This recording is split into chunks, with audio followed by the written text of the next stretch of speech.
Quiero que vayan conmigo a Marcos capítulo 4, el verso 35. Y que podamos juntos ver esta historia donde dice: aquel día cuando llegó la noche les dijo: pasemos al otro lado. Y despidiendo a la multitud, le tomaron como estaba en la barca, y había también con él otras barcas. Pero se levantó una gran tempestad de viento y echaba la ola en la barca de tal manera que ya se anegaba.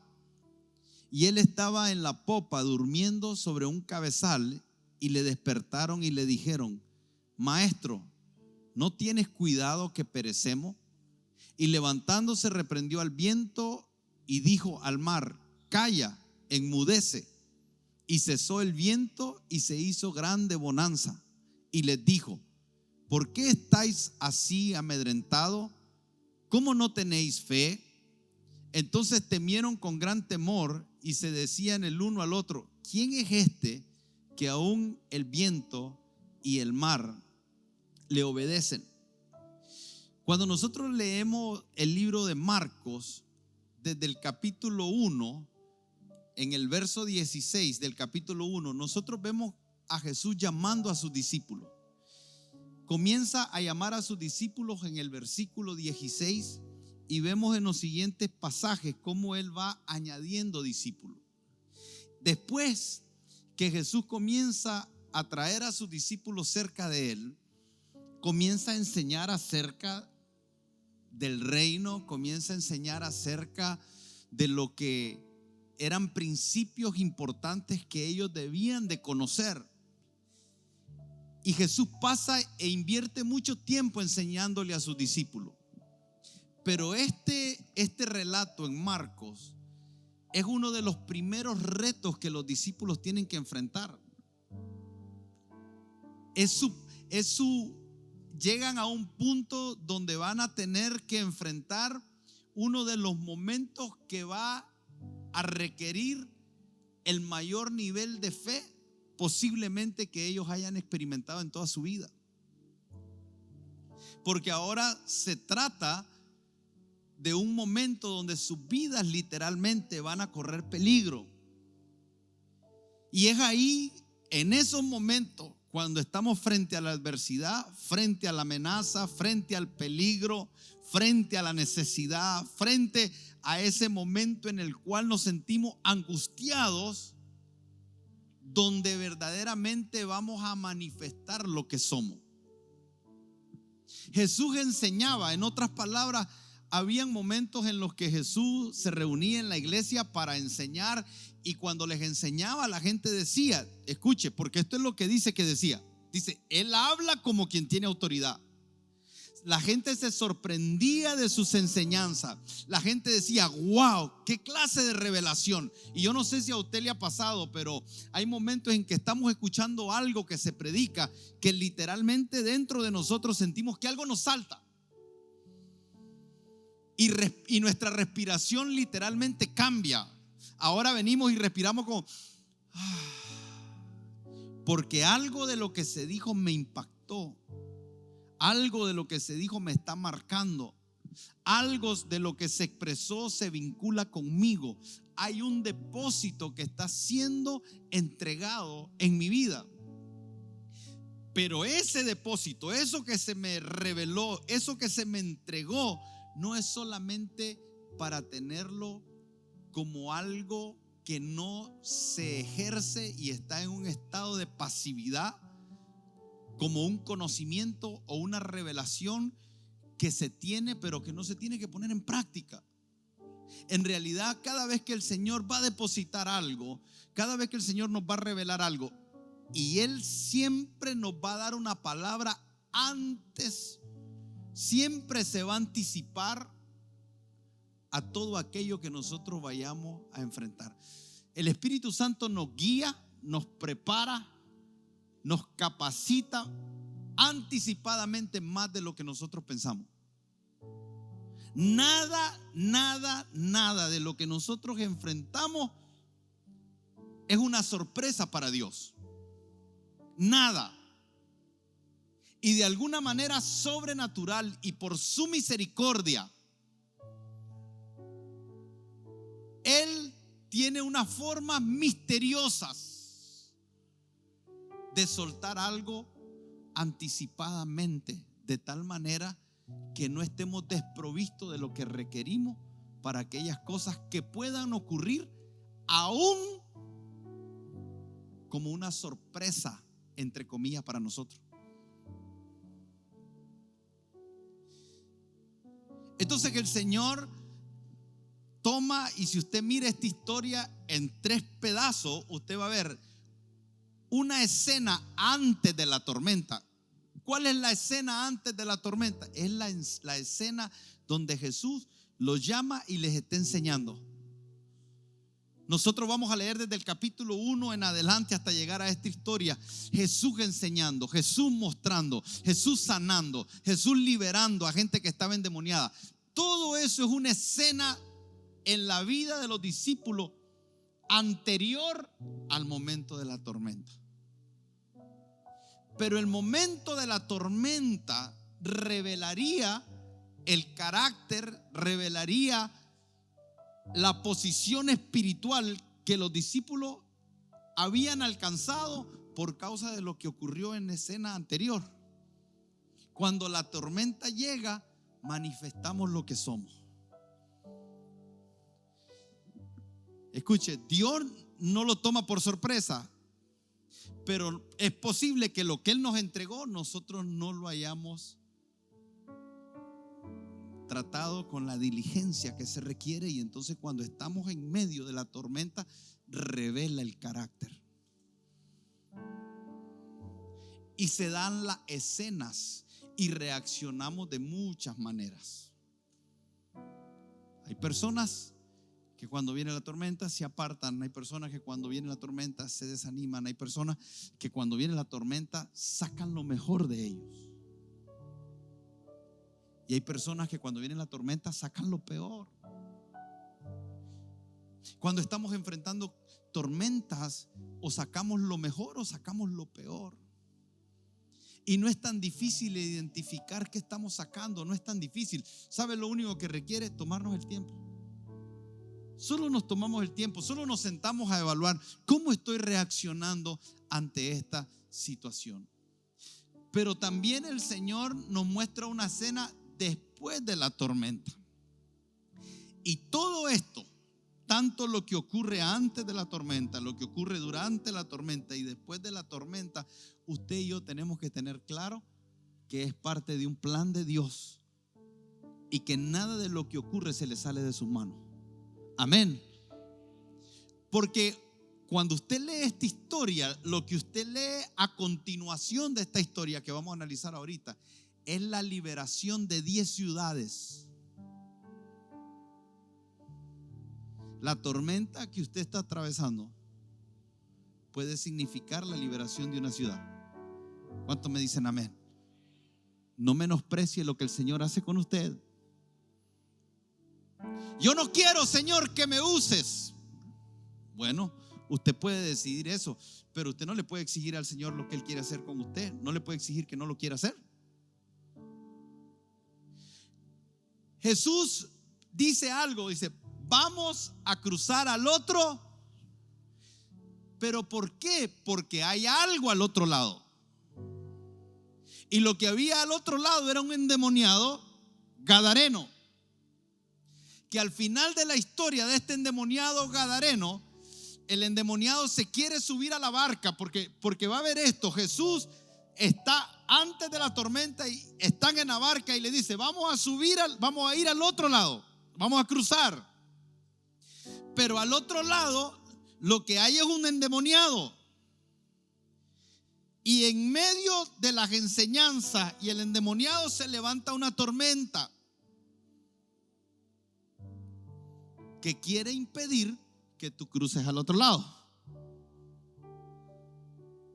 Cuando usted mira una prueba, cuando usted mira una adversidad, usted no la mire como algo que se levanta contra cosas superficiales que son visibles, porque en realidad la tormenta se está levantando contra cosas que aún no son visibles, pero que Dios quiere manifestar. Si nosotros solo entendiéramos esto, enfrentaríamos la tormenta de una manera diferente, porque no nos miraríamos como una víctima, sino que nos miraríamos de la manera correcta, que es sabiendo que hay algo que Dios quiere hacer contigo, que el enemigo sabe que representa un deterioro de sus planes, de sus objetivos, que representa la liberación de ciudades, de naciones, y que en realidad, por el contrario, a él estar invadiendo tu territorio, lo que está ocurriendo es lo que Jesús dijo, que las puertas del Hades no prevalecerán contra su iglesia. Pero nosotros hemos tenido una mentalidad que pareciera que estamos a la defensiva. Nos sentimos que se levantan cosas que nos quieren hacer retroceder, cuando en realidad el Señor está diciendo: van a cruzar al otro lado. Y cuando el Señor dice transición, cuando el Señor dice siguiente nivel, cuando el Señor suelta una promesa, lo que se levanta es una puerta que quiere impedir tu acceso a aquello que está al otro lado. Si nosotros viéramos la vida, si nosotros viéramos los problemas, si nosotros viéramos las adversidades como una puerta que quiere impedir lo que está al otro lado, nuestro razonamiento sería diferente.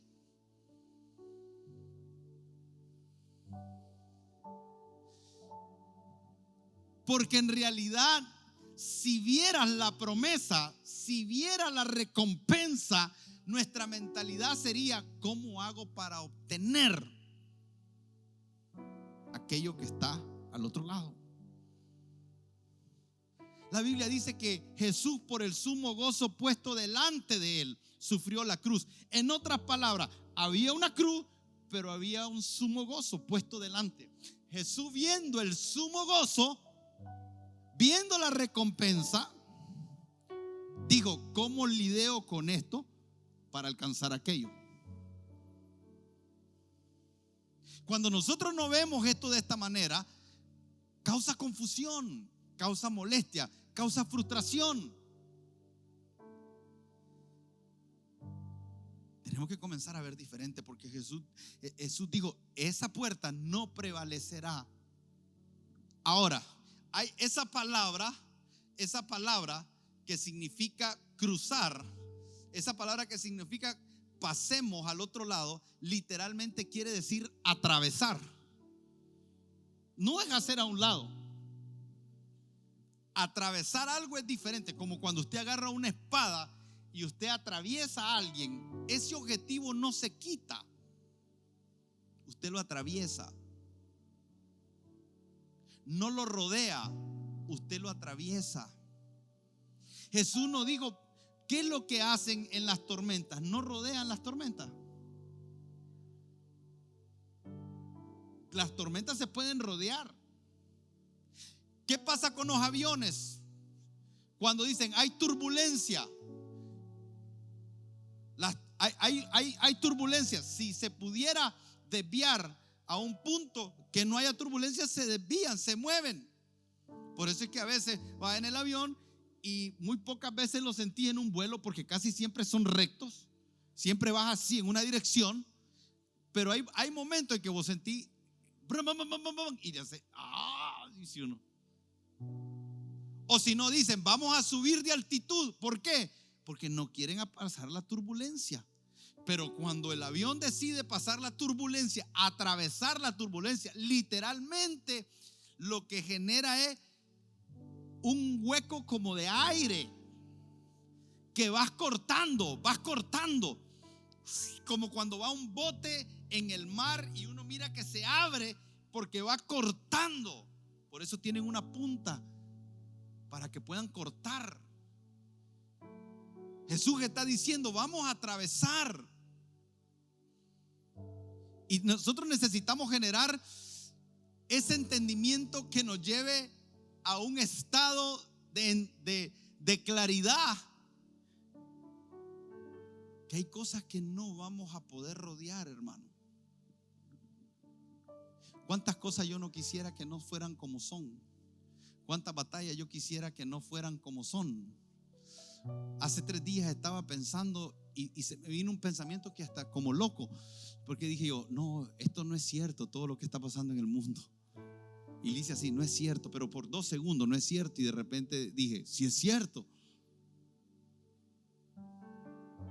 Hay algunas cosas que nosotros enfrentamos que nos gustaría fantasear y decir que no están ocurriendo,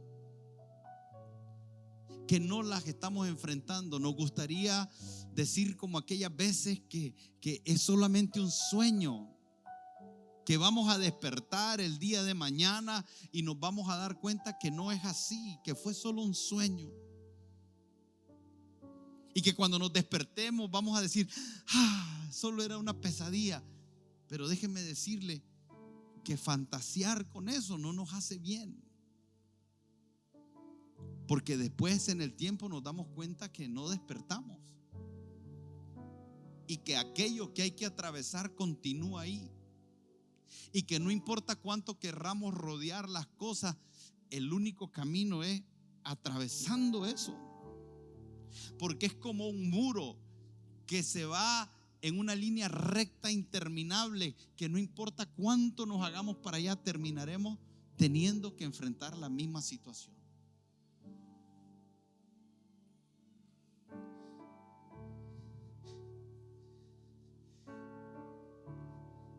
Jesús les dice, pasemos al otro lado.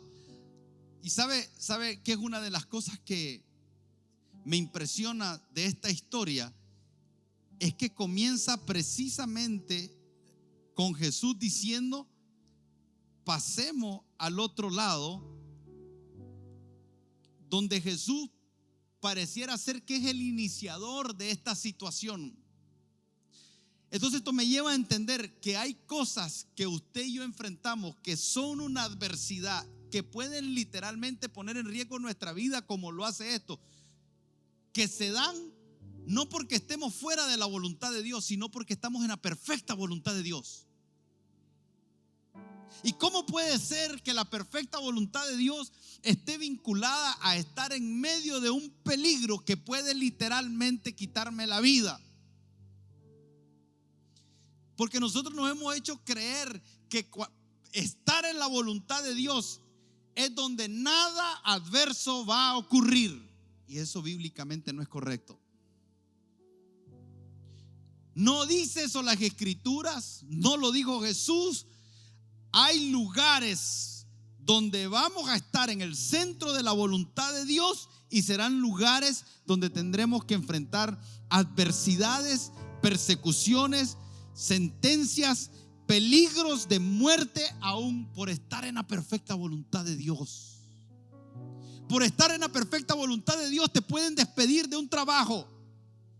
Por estar en la perfecta voluntad de Dios puedes perder un negocio.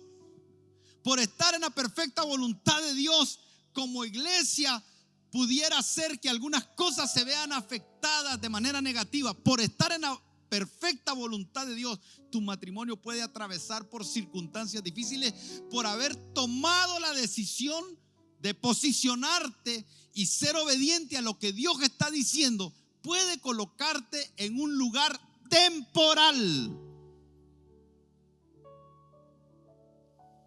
Porque sabe, una de las cosas lindas de la tormenta es que son peligrosas, sí son peligrosas, pero usted sabe que ahorita puede haber una tormenta y al instante siguiente desaparecer.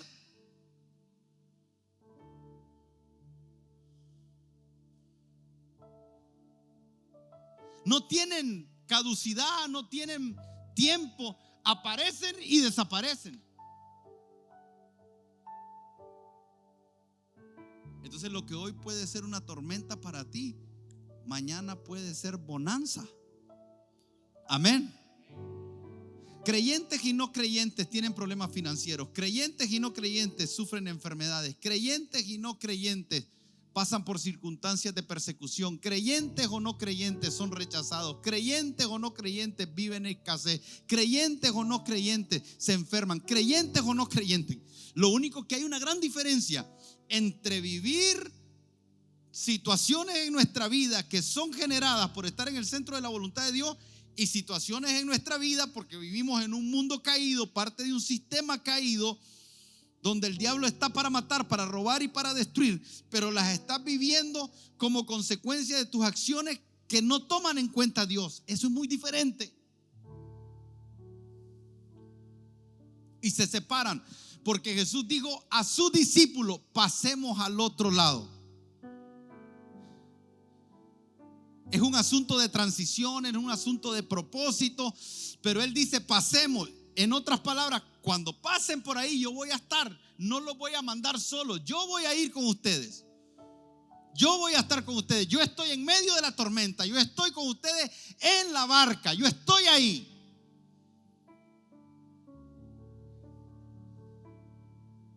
Y hay cosas que usted pudiera estar pasando hoy, pero que usted tiene que estar claro que el Señor está ahí contigo. Que ni por un momento pienses que como estás pasando eso, Dios no está. No, Dios está ahí. A aquellos jóvenes en Babilonia los metieron en un horno de fuego. Tuvieron que pasar por el fuego. No los libró del horno, pero Él estaba ahí con ellos. Y que Él estuviera ahí con ellos marcó toda la diferencia. Entonces Jesús despide a la multitud y toma a sus discípulos y les dice: ustedes conmigo vamos a pasar al otro lado. Pero cuando esto ocurre, dice que se levanta una gran tempestad. Hay una característica, se le dice el mar de Galilea, pero en realidad es como un lago. Y es interesante porque es pequeño. Te pones a un lado de la orilla y puedes ver tierra al otro lado, puedes ver tierra al otro lado y puedes ver tierra al otro lado. Y son aguas tranquilas.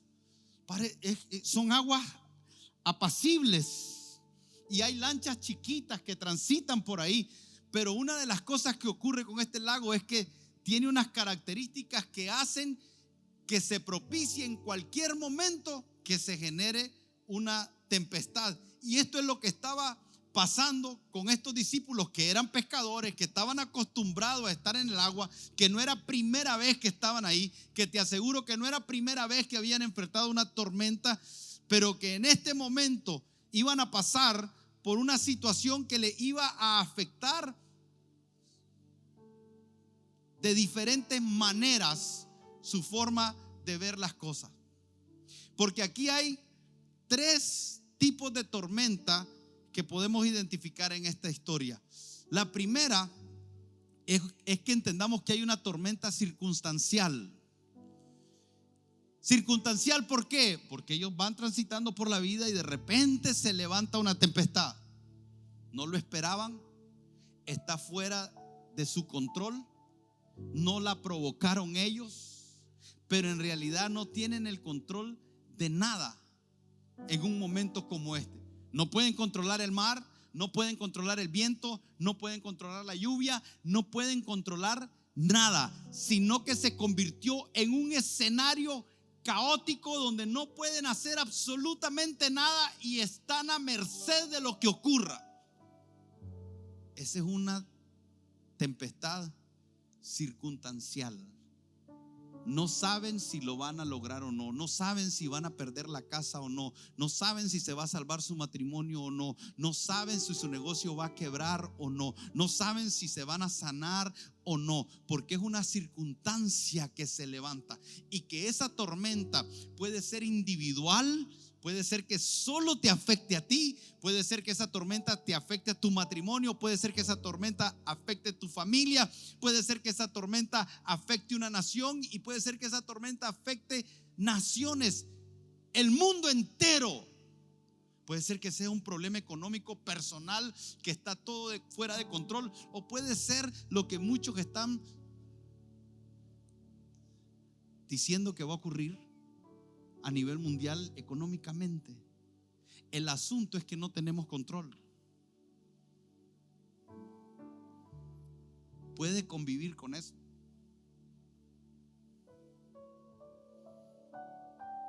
Porque aquí es donde el Señor nos va a enseñar cosas prácticas.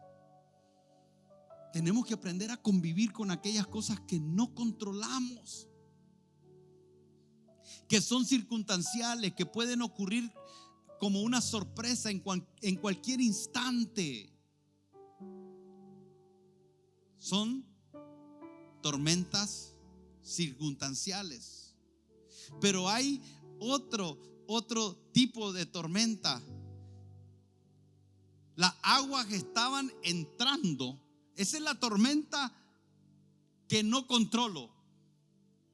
Pero hay otra que sí puedo controlar, porque cuando está la barca y el agua está entrando a la barca y comenzamos a ver que se está hundiendo y comenzamos a entrar en temor por causa de lo que está pasando, nosotros comenzamos a ver que ahora de lo que ocurrió externamente, que yo no tengo control, ahora comienza a ocurrir algo internamente. Hay una tormenta externa que no tengo control, pero ahora hay una tormenta interna, porque estoy observando todo lo que está pasando afuera. Y ahora todo lo que está pasando afuera que no tengo control me está afectando a mí adentro, donde sí tengo control. Y es una tormenta emocional. Es una tormenta que se provoca desde cómo percibo las cosas, de cómo veo las cosas, porque ahora hay emociones que están aflorando dentro de mí. Tengo miedo.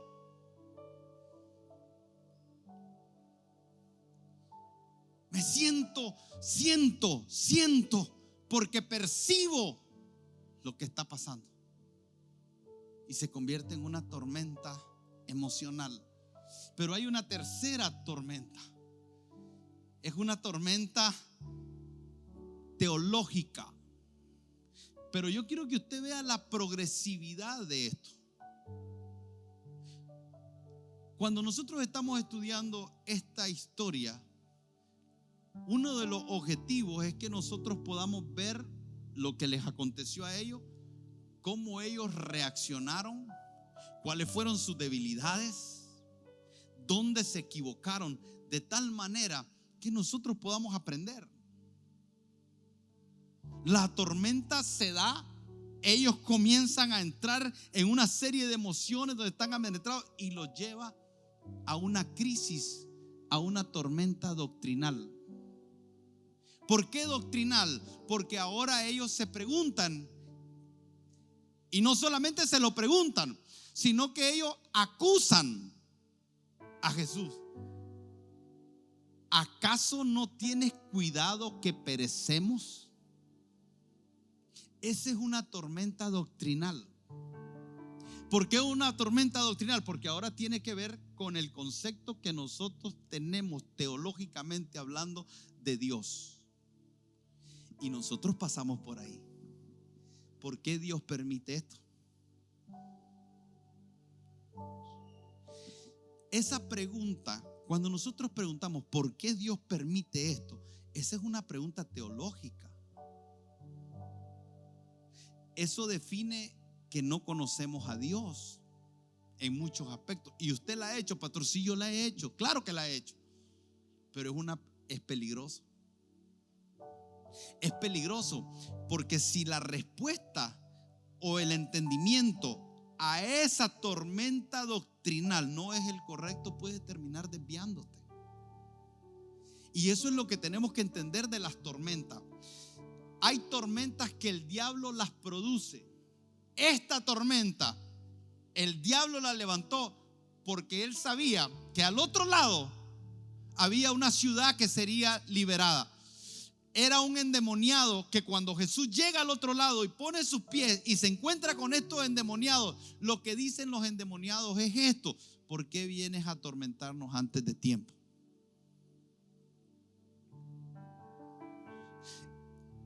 ¿Por qué vienes? ¿Qué es lo que significaba? ¿Por qué viene a atormentarnos antes de tiempo? ¿Saben lo que hizo Jesús en la cruz? Jesús lo que hizo en la cruz fue vencer a las tinieblas. Amén. Dice la escritura que en esa cruz los exhibió públicamente, triunfando sobre ellos en la cruz. Esa palabra que los exhibió es una palabra en el griego que se escribe apedugma y significa exhibir públicamente, pero llevándolos a un estado de vergüenza y humillación. Y esa palabra era la que se utilizaba cuando un ejército perdía la guerra contra otro ejército. Los llevaban a la plaza pública, los ponían enfrente de toda la población de esa ciudad y enfrente de todos los desnudaban y les quitaban todas las medallas y todos los méritos a aquellos que eran parte de ese ejército que ocupaban posiciones de eminencia. Era un despojo total, humillante. Lo que está diciendo el demonio es: ¿por qué vienes a atormentarnos antes de tiempo? Qué impresionante es que el diablo sabe lo que le ha de venir.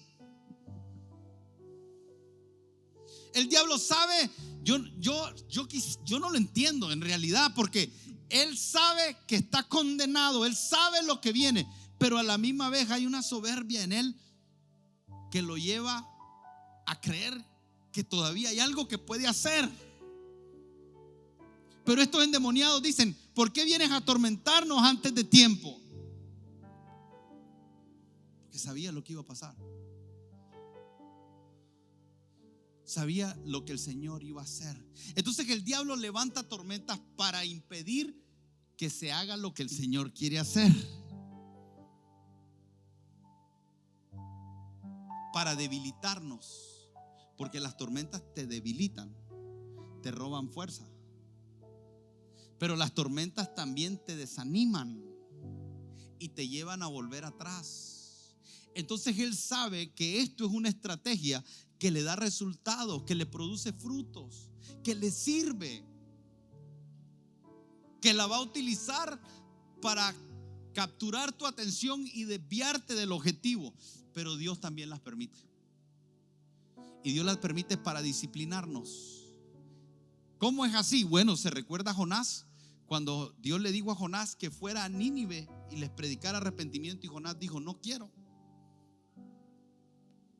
Hay unas tormentas que se levantan para disciplinarnos.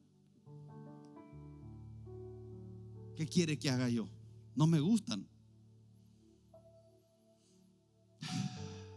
pero son parte de lo que Dios usa para trabajar en el perfeccionamiento con nosotros.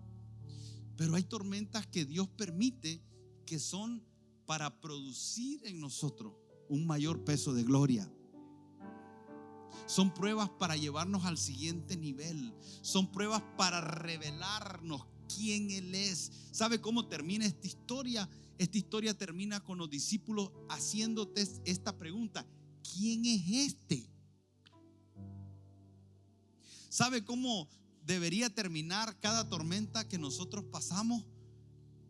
Se debería terminar conociendo un poco más a Dios. Debería terminar conociendo un poco más su fidelidad. Debería de terminar conociendo un poco más su poder. Debería de terminar conociendo un poco más su corazón. Esa pregunta de los discípulos: ¿quién es este que aún el viento y la naturaleza? Ellos lo habían visto sanar enfermos, ellos lo habían visto echar fuera demonios, pero no lo habían visto hablarle a la naturaleza. Entonces una tormenta produce una mayor revelación de Dios, y Dios utiliza eso para edificarnos, porque nuestra vida es conocer a Dios, y conocer a Dios no es solo hablar con Él. Conocer a Dios es conocer su corazón, conocer su poder, conocer su voluntad, conocer su propósito, conocer su diseño en mí. Pero hay una parte específica que tiene que ver con que nosotros entendamos la dimensión de quién es Él en cuanto a la creación, del poder, del señorío que Él tiene.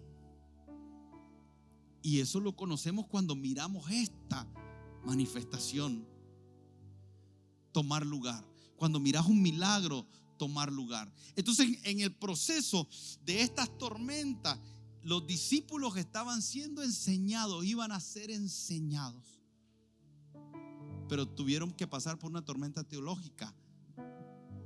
No tienes cuidado de nosotros que perecemos. Y uno se pregunta: ¿por qué llegaron hasta ahí? Piensa en esto. Jesús está en la barca con ellos. La tormenta se da Ahora, unos pescadores que ya tenían experiencia en el mar, lo que ellos, me imagino que comenzaron a hacer, esto me lo imagino, es que cuando comenzaron a ver el viento, ellos dijeron, bueno, bajemos las velas un poquito. Cuando comenzaron a ver que se sacudía, tal vez agarramos el timón, no sé qué tipo de barco era, pero agarramos el timón. Y yo me imagino que se organizaron, eran pescadores, no todos, pero habían ahí pescadores. Entonces se organizaron, quisieron controlar una situación por ellos mismos. ¿Se parece en algo a nosotros? ¿Acaso nosotros no somos de los que primeramente cuando enfrentamos algo lo tratamos de resolver por nosotros, nuestras propias ideas, ¿no? Tratamos de ver qué implementamos, cómo nos ajustamos, qué hacemos, y no despertamos al Señor, no porque esté durmiendo, porque la Escritura dice que no duerme el que nos guarda, sino porque a veces nosotros mismos no estamos provocando que Él intervenga en aquellos asuntos que nosotros necesitamos urgentemente que Él intervenga. ¿Por qué tiene que comenzar el agua a meterse en la barca a tal punto que nos estemos ahogando para que podamos recapacitar y llamar al Señor? Y lo peor es que lo llamamos con una crisis teológica. Y vamos a Él a orar con una crisis teológica porque no hemos entendido que por estar tratando de mantener el barco en nuestra propia fuerza, entró todo nuestro ser en un estado de estrés, de ansiedad, de preocupación, de temor, de frustración, que ahora todo eso que está pasando internamente como una tormenta en nosotros nos está llevando a cuestionar la naturaleza de Dios.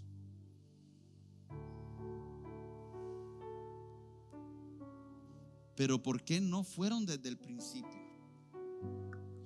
Porque hay cosas que mientras nosotros las podamos manejar, no pediremos la intervención de Dios. Y sabe que cuando yo le estoy diciendo esto, me lo estoy diciendo a mí mismo. Tengo este problema yo.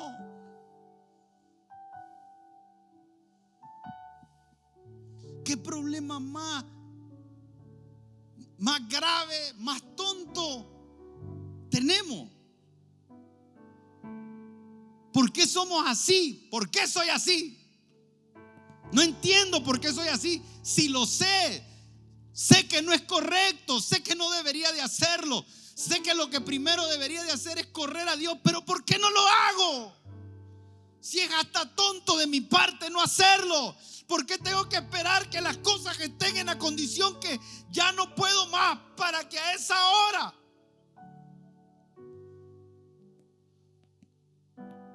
involucrar a Dios?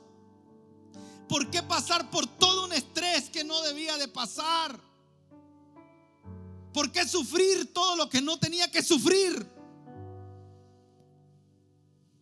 ¿Por qué perder cosas que nunca debí perder? Porque más de algo se ha de haber perdido en esa barca. Algo se perdió. La barca se sacude, algo saltó al mar. Y ahora lo único que me interesa en mi vida, no me importa el balde, no me importa el remo, no me importa la vela, no me importa aquellas cosas que están dentro de la barca, porque lo único que me importa ahora es mi vida. Tal vez antes sí, cuando estaba en la barca miraba que el balde se iba a ir, agarré el balde, agarrarlo, agarrar el remo, agarrar aquello, agarrar el otro. Pero cuando la cosa se puso tan fea que era mi vida, no me interesa el balde y ya no me interesa nada. Ahora lo que me interesa es preservar mi vida. ¿Cómo se miran las cosas diferentes, verdad? ¿Cómo vemos las cosas diferentes dependiendo el estado donde estamos? Cuando parece que lo puedo controlar, entonces se trata de aquellas cosas que para mí son relevantes. Pero cuando se trata de la vida, me olvido de todo.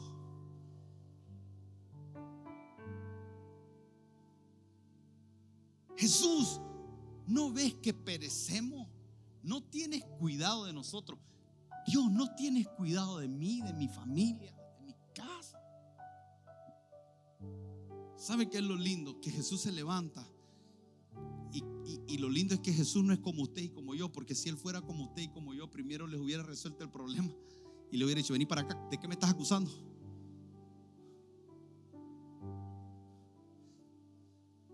No tienes cuidado de nosotros, le hubiera dicho. ¿Cómo que no tengo cuidado de ustedes? Aquí no estoy con ustedes yo en la barca. Aquí estoy, no me ves, tócame. Tal vez yo me hubiera, usted tal vez hubiera hecho lo mismo. Porque esa es nuestra naturaleza, es defendernos, es esa actitud de justificarnos. Y Jesús dice: no, ahorita no voy a poder hablar con ellos porque no van a entrar en razón. Ahorita lo que necesitan es bonanza.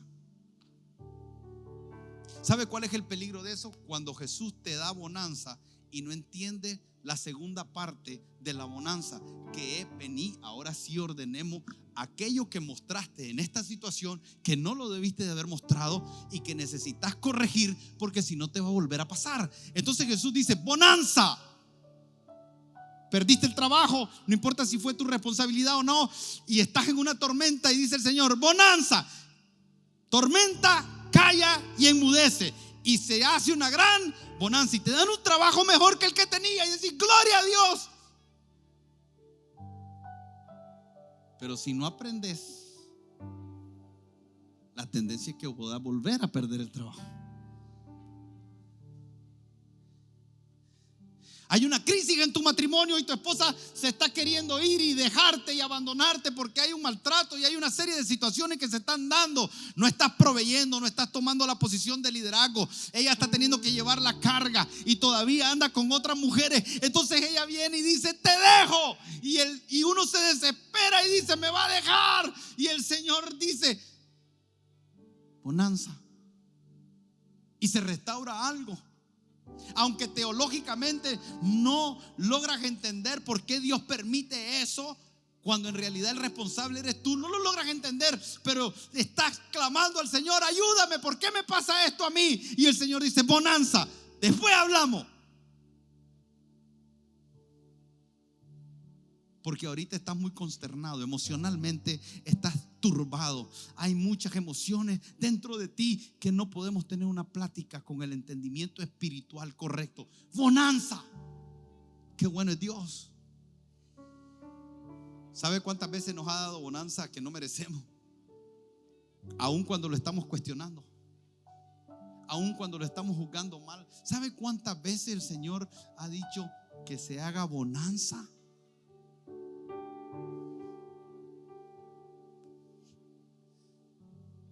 Ok, bonanza, se estabilizó el barco. Hablemos ahora. Vení, sentate. Y le hace dos preguntas. ¿Por qué estáis amedrentados? La tormenta es aquello que nos amedrenta. Entonces Jesús es interesante porque dice: ¿por qué estáis amedrentados? Por la tormenta.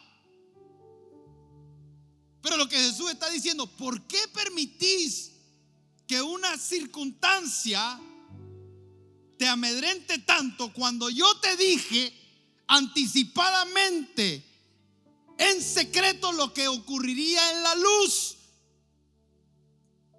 Pasaremos al otro lado. El estar amedrentado o no debería de definirlo la palabra que Dios nos dio.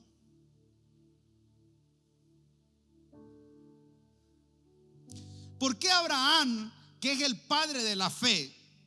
Y esta es una historia de fe. Por eso la siguiente pregunta es: ¿por qué no tenéis fe? ¿Por qué no tenéis fe? ¿Cómo no tenéis fe? Porque el estar amedrentado y la fe no pueden cohabitar. O usted está en la fe o usted está amedrentado. Pero usted no puede estar amedrentado y decir: pero tengo fe. No, o estás amedrentado o tenés fe. Por eso cuando Abraham dice: vamos a ir y vamos a adorar y volveremos, lo que está diciendo Abraham es: yo tengo una promesa que ni que yo te mate lo va a impedir que esa promesa se cumpla. Por eso se le llama el padre de la fe. ¿Saben lo loco que es esto que le estoy diciendo? Lo loco que le estoy diciendo es que hay una palabra que Dios le había dado a Abraham, que Abraham llegó a tener una fe tan extraordinaria que él sabía que si mataba a su hijo de una forma sobrenatural, porque ojo no vio, ni oído oyó, ni ha subido en corazón de hombre, Dios tenía la capacidad de cumplir lo que había dicho. Todo eso es un proceso interno.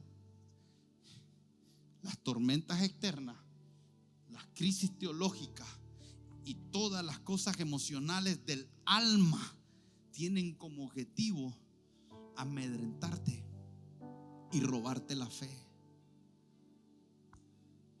Por eso es que después que pasa la tormenta y Jesús, ahora necesitamos que tú te des cuenta por qué estabas amedrentado. ¿Cuál era el temor? Tengo miedo a perder la casa. Ok, ya te entendí. ¿Y qué más? Tengo miedo a esto. ¿Por qué tenía miedo a esto? Pero te das cuenta que eso no es tener fe. Qué retadora es para ti cuando se trata de tu familia. Qué retadora es para ti y para mí cuando se trata del negocio. Qué retadora es para ti y para mí cuando se trata de nuestra salud. Qué retadora para ti y para mí cuando nuestros ojos y nuestros sentidos lo único que están percibiendo es todo lo contrario. Qué retador es ver lo que no es percibible a nuestro sentido y poner toda nuestra creencia, nuestras acciones, nuestras palabras, nuestro corazón en eso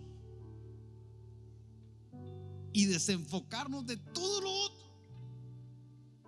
Qué retador es.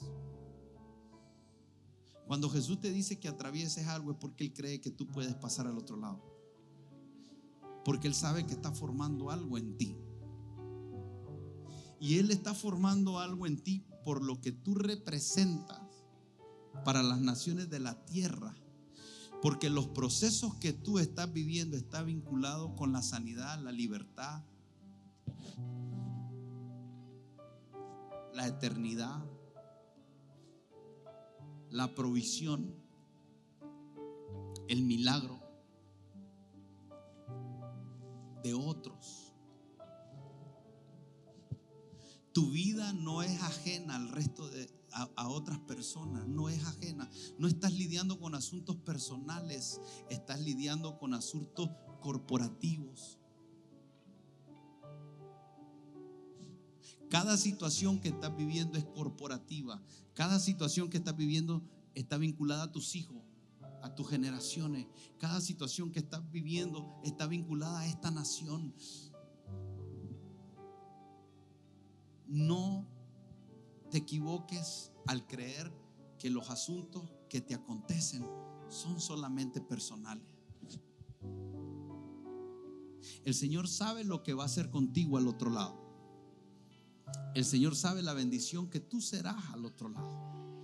El Señor tiene planes y propósitos contigo. Y ninguna tormenta te va a matar. Ninguna tormenta te va a ahogar cuando tú estás en el centro de la voluntad de Dios. En medio de la tormenta Él te va a sostener.